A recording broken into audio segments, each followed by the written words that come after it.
रहमान रहीम मुहम्मद सरफराज दोस्तों की खिदमत च हाज़र। तो जनाब इस वेले मैं बैठा जनाब मलक अरशद वसीर साहब। आ देखो तुसी इन्हां दे अगे बड़ी सुनहरी चीज़ां रखी हैं।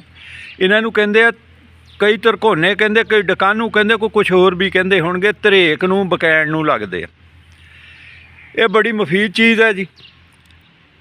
अल्लाह ना करे किसी का मझ गां मझां ज़्यादा देनियां पिछा दिंदी होवे ना, दो शेर ये ले लेने तरकोने डकानू, चाहे कच्चे होण चाहे पक्के होण, उन्होंने दादड़ फादड़ कर लेना, उन्होंने विच पा लेनी आ दो शेर शक्कर ते पानी पा के ते डंगर दे अंदर कर देना।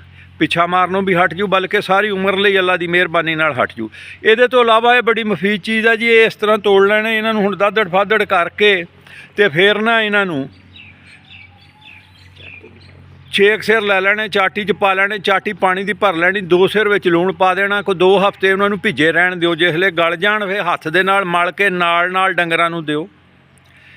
पेट दे किरम कईयां दुद्धां दे विचों हमक आउण लग पैंदा। उहदे तो इलावा जिहड़ियां वबाई मरज़ां जिन्हां दे वास्ते वैक्सीन करानी पैंदी है, ये कुदरती वैक्सीन आ, ये वैक्सीन हो जाती है। ये जिहड़ी आ साल दे विच 2 दफ़ा तो जरूर प्रैक्टिस करनी चाहिए है। लेकिन जिस तरह वैक्सीन वाले कहते हैं ना, वो डिवर्मिंग वाले कि 15 दिन ही इनू दोबारा दो, इनू भी सेम ही दोहराना पैंदा जी। देसी जमूदा है नुस्खा आ, जे कोई कर लूगा तो भला ही भला, तो जे ना करूँ तो वह भी भला। हसदे रहो तो वसदे रहो, शाद रहो तो आबाद रहो। अल्लाह ताला आसानियाँ अता फरमाए और आसानियाँ बनने का शरफ अता फरमाए। असीं वीडियो बनाउण लग पे, मलिक साहब फटाफट हुक्का पीण लग पे। चाण लई दस देवां जी, आ धरेक दा बूटा आ, सेम ही पत्ते हुंदे आ बकैण दे।